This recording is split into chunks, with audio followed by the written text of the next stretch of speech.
In my lab, we build autonomous aerial robots like the one you see flying here. Unlike the commercially available drones that you can buy today, this robot doesn't have any GPS on board. So without GPS, it's hard for robots like this to determine their position. This robot uses onboard sensors, cameras, and laser scanners to scan the environment. It detects features from the environment, and it determines where it is relative to those features using a method of triangulation. And then it can assemble all these features into a map like you see behind me.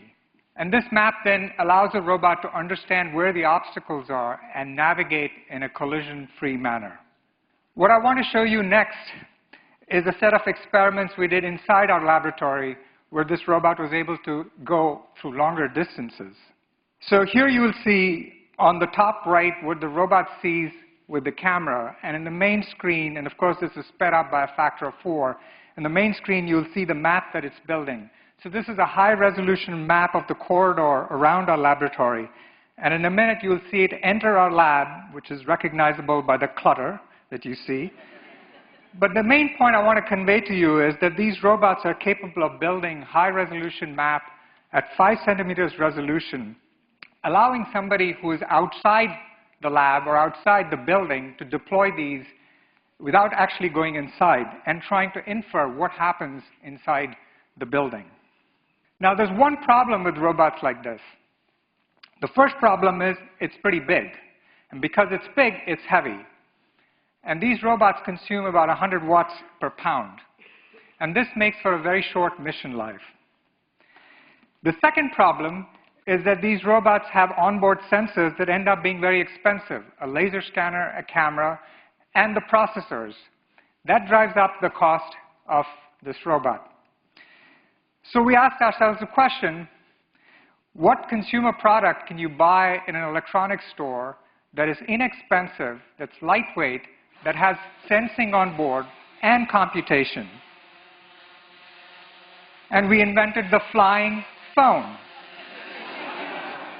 So this robot uses a Samsung Galaxy smartphone that you can buy off the shelf, and all you need is an app that you can download from our app store, and you can see this robot reading the letters, TED in this case, looking at the corners of the T and the E, and then triangulating off of that, flying autonomously. That joystick is just there to make sure if the robot goes crazy, Giuseppe can kill it. In addition to building these small robots, we also experiment with aggressive behaviors like you see here. So this robot is now traveling, it's the same one, traveling at 2 to 3 meters per second, pitching and rolling aggressively as it changes direction. The main point is we can have smaller robots that can go faster and then travel in these very unstructured environments. And in this next video, just like you see this bird, an eagle, gracefully coordinating its wings, its eyes, and feet to grab prey out of the water, our robot can go fishing too. In this case, this is a Philly cheesesteak hoagie that it's grabbing out of thin air. So you can see this robot going at about 3 meters per second, which is faster than walking speed, coordinating its arms, its claws, and its flight with split-second timing to achieve this maneuver. In another experiment, I want to show you how the robot adapts its flight to control its suspended payload, whose length is actually larger than the width of the window. So in order to accomplish this, it actually has to pitch and adjust the attitude and swing the payload through.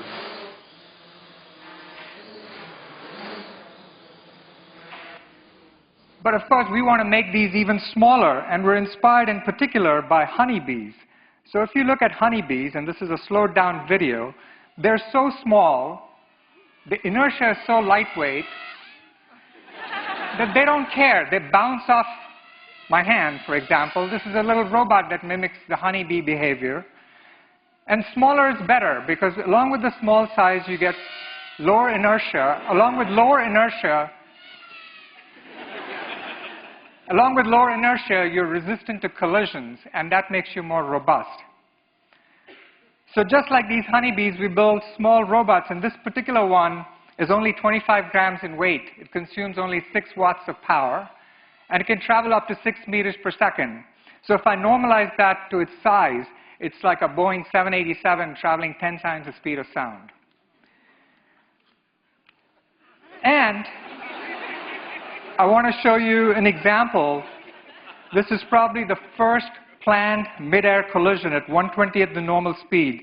These are going at a relative speed of 2 meters per second, and this illustrates the basic principle. The 2-gram carbon fiber cage around it just prevents the propellers from entangling, but essentially the collision is absorbed, and the robots are able to respond to the collisions. And so small also means safe.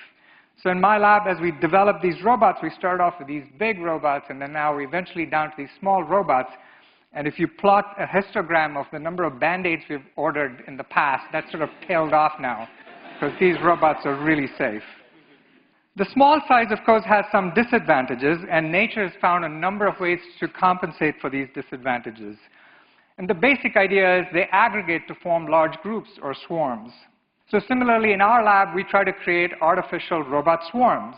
And this is quite challenging because now you have to think about networks of robots, and within each robot, you have to think about the interplay of sensing, communication, computation, and this network then becomes quite difficult to control and manage.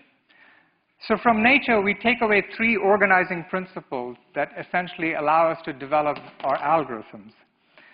The first idea is that robots need to be aware of their neighbors. They need to be able to sense their neighbors and communicate with their neighbors. So this video illustrates the basic idea. You have 4 robots. One of the robots has actually been hijacked by a human operator, literally. But because the robots interact with each other, they sense their neighbors, they essentially follow. And here, there's a single person who's able to lead this network of leader followers. So again, it's not because all the robots know where they're supposed to go. It is because they're just reacting to the positions of their neighbors.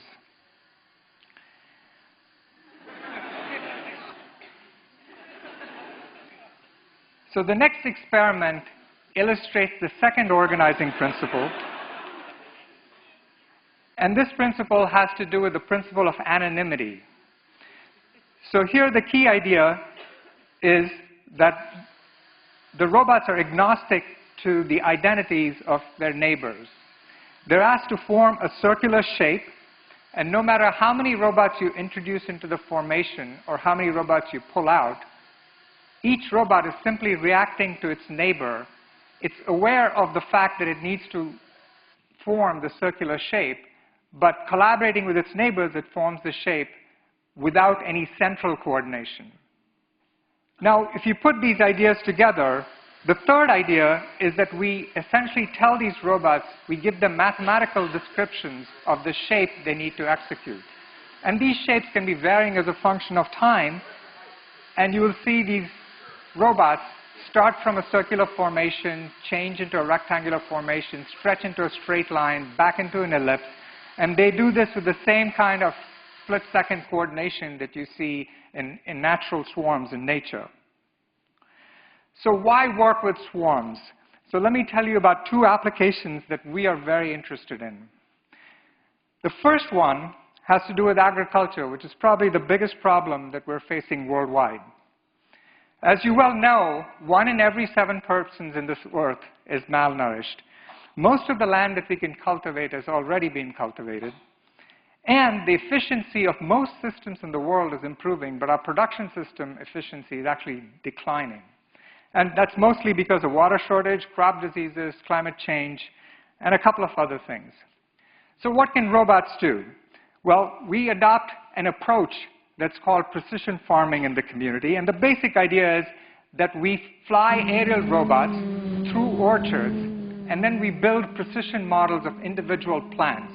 So just like personalized medicine, while you might imagine wanting to treat every patient individually, what we'd like to do is to build models of individual plants and then tell the farmer what kind of inputs every plant needs.